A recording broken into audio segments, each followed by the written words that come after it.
it's a topical discussion. I mean, and this is sort of, you could say that this is a publisher who No, that's Apollinaire who didn't thought when making his manuscript what would happen on print. It could have been printed in a smaller print on one page, for instance. Or on Apollinaire never heard of visual poetry. We consider it now as visual poetry. Also Therefore, if you want definitions, as academics, I think it's better to say call it visual poetry when the movement started, and the rest for me are forerunners, pioneer. For me this is DNA. I see, for instance, like even Rosanova, the books are forerunners for artist books. They didn't know it was, but the container. Dieter Roth once said that everything which is printed is a book. Every page is printed is a container of ideas. Then for me, Rosanova she was an artist bookmaker without knowing. So the catalog is also on artist books and not on visual poetry, for instance. Visual poetry for me starts when the Brazilian, when Noigandres, and at the same time in Germany, that for me is the beginning. And even not, because then it's concrete poetry, even a bit later, when it's really called the movement, and the rest are, for me, are... Yeah, but then you go on to the concrete movement, if I want, then you go on to the concrete poets who then essentially in the manifesto say we go back onto Mallarmé, for instance, and then Mallarmé, if you read Un coup de dé from Mallarmé, for me this is a score of a sound poem and not a visual poem, although that a lot of scholars say that this is a visual poem as such, and they then see Brodar's and all the other versions as, you see, they can do this with that, so it is a visual poem.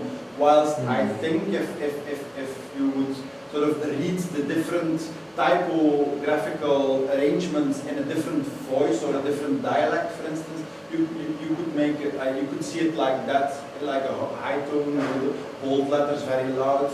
I mean, you could make a sort of orchestrational type of... Roberto van Ostijn called his own work rhythmical typography, so it's typographical poem. It's a new medium. No, but it's good to tell that because there you go back to, it is a new medium, and a lot of the people using typography also were into this new thing with the newspaper and with promotion, like what's the Dutch painters? No, the painting Toulouse-Lautrec, for instance. If you go to the museum in Elsene, in Ixelles, they have a lot of, they have a big collection of all the posters that, or even Magritte, he also did a lot of commercial posters, but also was a painter. You have a lot of poets who are journalists and teachers, whatsoever. So the influence of that type of work into their actual work, let us say, is very big. So this is a new, at that moment, typography was wow, this was new. It was huge.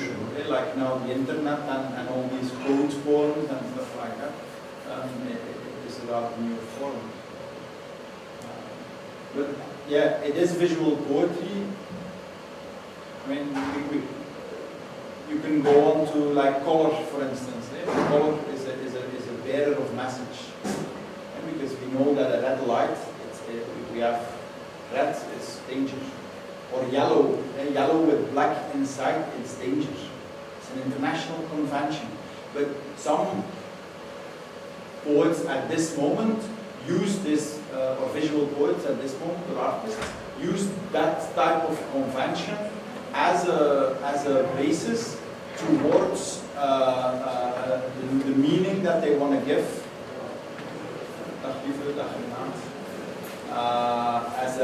As a basis, as a bearer of meaning or extra meaning towards what they are putting on the canvas. I mean, if a visual poet works on canvas, for instance, that's also a statement.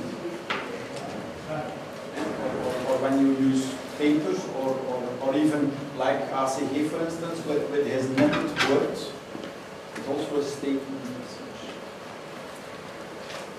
I think you could sort of I can go on for ages, so I need to stop myself. Thank you. And before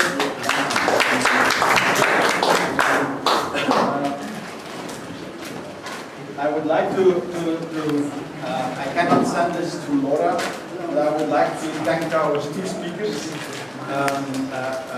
Yeah, I have a small sponsor, and it's Balcolate, and they have donated a kilo of chocolate for the speakers.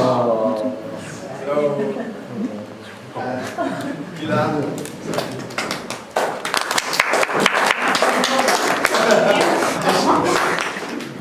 thank you very much.